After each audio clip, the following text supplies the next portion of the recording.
ధర్నా పెట్టడానికి ముఖ్య కారణం ఏంటంటే నిన్న గణతంత్ర దినోత్సవం సందర్భంగా అక్కడ పెట్టినటువంటి ఫోటోలలో సరస్వతి మాత, అదేవిధంగా భారత తొలి ప్రధాని అయినటువంటి పండిట్ జవహర్లాల్ నెహ్రూ గురించి అనుచితమైన వ్యాఖ్యలు చేశారు.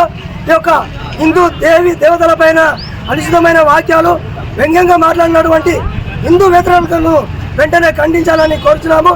అదేవిధంగా అక్కడ జరిగినటువంటి సంభాషణ ఏముంది దానిపైన మాత్రమే ఆయన మాట్లాడవలసిందిగా కోరుతున్నాము. మరి సంఘాల వాళ్ళు, మరి అదేవిధంగా స్వాములు ఇక్కడ ఉన్న మీరందరూ కూడా ఈరోజు ఇంత ఇబ్బందికి గురవుతూ ఈ యొక్క ధర్నా కార్యక్రమంలో పాల్గొంటున్నందుకు మీ అందరికీ ధన్యవాదాలు తెలియజేస్తున్నా. సోదరులారా, ఈరోజు ఈ దేశంలో ప్రతిరోజు హిందువులని, హిందూ దేవుళ్ళని, ఈ దేశాన్ని మరి దూషించు తిట్టి, మరి ఈ దేశం తిండి తింటూ, ఈ దేశం గాలి పీలుస్తూ మరి బతుకుతున్నటువంటి దేశ ద్రోహులని, హిందూ ద్రోహులని తప్పకుండా శిక్షించాలని చెప్పి ఈరోజు ఇక్కడ ఉన్నటువంటి సమాజం అంతా కోరుతూ ఉన్నది. సోదరులారా, నిన్న మరి దేశమంతా జరుపుకున్నది జెండా పండుగ. పిల్లలు ఉదయం 5 గంటలకు లేచి మరి నాన్న జెండా కోద్దాం, అమ్మ జెండా ఎగరేయకపోతున్నాము, మా స్కూళ్ళలో జెండా ఉన్నది, మా పండుగ లెక్క చేస్తున్నారు మా స్కూల్లో, మరి మేమంతా పోతామని చెప్పి ప్రతి ఒక్కరు కూడా పిల్లలు, పెద్దలు, చిన్నలు, పెద్దలందరూ కూడా మరి జెండా కార్యక్రమం దేశం అంతా కాశ్మీర్ నుండి కన్యాకుమారి వరకు నిన్న జెండా కార్యక్రమం జరగడం జరిగింది. అయితే మద్దూరులో హై స్కూల్లో బాలికల ఉన్నత పాఠశాలలోన జెండా కార్యక్రమం ఘనంగా చేసుకున్నారు. ఊరంతా తిరిగి వచ్చిన పిల్లలు మరి ఉపాధ్యాయులు జెండా ఎగరేసిన తర్వాత ఉపాధ్యాయులు, టీచర్లు మరి పిల్లలతో మాట్లాడుతున్నారు.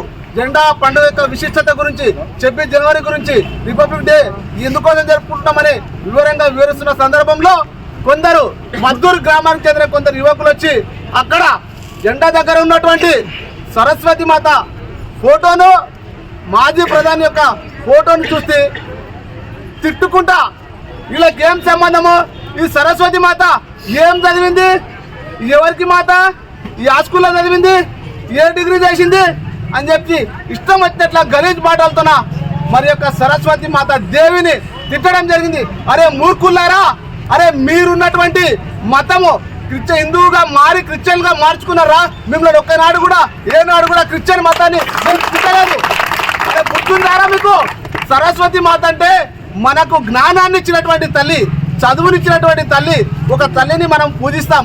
అలాంటి నీ ఇంట్లో ఉన్నటువంటి మీ అమ్మని నువ్వు పూజిస్తావు కదా, అదేవిధంగా చదువు నేర్పినందుకు మరి నీ ఇంట్లో నీ అమ్మ అన్నం పెట్టి తిండి పెట్టినందుకు నీ తల్లిని గౌరవిస్తే ఏ విధంగా గౌరవిస్తావో, మరి అదేవిధంగా మనకు చదువులు, తల్లి అయినటువంటి చదువులు నేర్పాలి. ఆమె మన జ్ఞానం ఇవ్వాలి, ఈ ప్రపంచాన్ని తెలుసుకోవాలి, బుద్ధి తెచ్చుకోవాలి, తల్లిదండ్రులను గౌరవించాలి, దేశాన్ని గౌరవించాలి, మరి కష్టపడి భవిష్యత్తులో బతకాలి అని ఒక తెలివిని సంపాదించడానికి స్కూల్ కాడ వస్తే ఆ స్కూల్లో పెట్టినటువంటి సరస్వతి మాత ఫోటోను చూసి ఇష్టం వచ్చినట్లు గలీజ్ మాటలు తిట్టున్నటువంటి దుర్మార్గులారా, మీ తల్లిని తిట్టినట్ల, మీ యొక్క సంస్కృతిని తిట్టినట్ల ఈ దేశంలో పుట్టి, ఈ దేశం గాలి పీలుస్తూ, ఈ దేశం తిండి తింటూ, ఈ దేశంలో ఉన్నటువంటి సంస్కృతిని, ధర్మాన్ని, హిందూ మతాన్ని, సనాతన ధర్మాన్ని, మా యొక్క దేవి దేవతల్ని ఇలాగే మీరు విమర్శించుకుంటూ పోతే మీరు అడ్రస్ లేకుండా హిందూ సమాజం చేస్తుందని చెప్పి ఈరోజు గంటాపదంగా చెప్తున్నారు.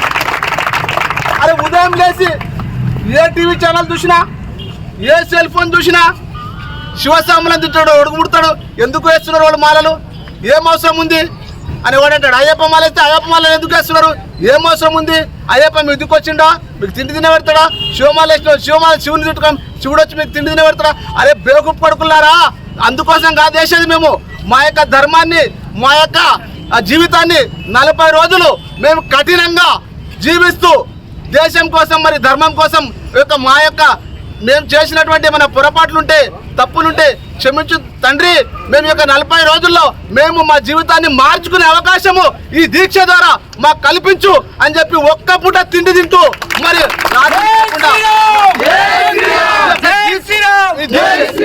ఈ దీక్షను కొనసాగిస్తున్నారు. మీలాక 3 పూటలు 4 పూటలు తాగి తందనాలు వేస్తున్నారు. ఈ ధర్మాన్ని ముందుకు తీసుకుపోవడానికి వాళ్ళు ఎంతో శ్రమ, వాళ్ళని కూడా ఈరోజు తిడుతూ ఉన్నారు. అరే మీకు సిగ్గుందా? మీరేమో క్రిస్టియన్లు ఎప్పుడో మారిపోయినరు, మతం మార్చుకున్నారు.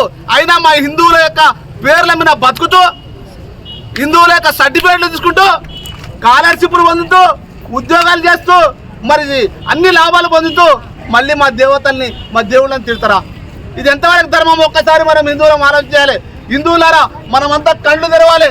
మననంతా మోసం చేస్తున్నారు చాలా మంది ఈ రాజకీయ పార్టీల యొక్క ముప్పులో, వాళ్ళ యొక్క మబ్బులో మనం ఉంటే రానున్న రోజుల్లో మన హిందూ యొక్క సమాజానికి, మన హిందువుల యొక్క పిల్లలకు, ముందు రానున్న తరాలకు చాలా ముప్పు ఏర్పడుతుంది.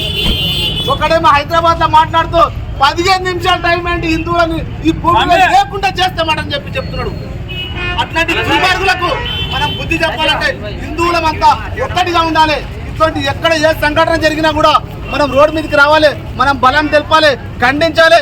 ఈ యొక్క తప్పు చేసినటువంటి వ్యక్తులని శిక్షించమని చట్టపరంగా మనం డిమాండ్ చేసి వాళ్ళకి శిక్షలు వేసే విధంగా మనమంతా ఐక్యంగా ముందుకు కదిలితేనే తప్ప ఈరోజు ఈ ప్రభుత్వాలు, ఈ చట్టాలు ఏవి కూడా మనకు సహకరించవు. అన్నీ కూడా వేరే మతస్థులకు సహకరించే విధంగా ఈరోజు వ్యవహరిస్తున్నాయి.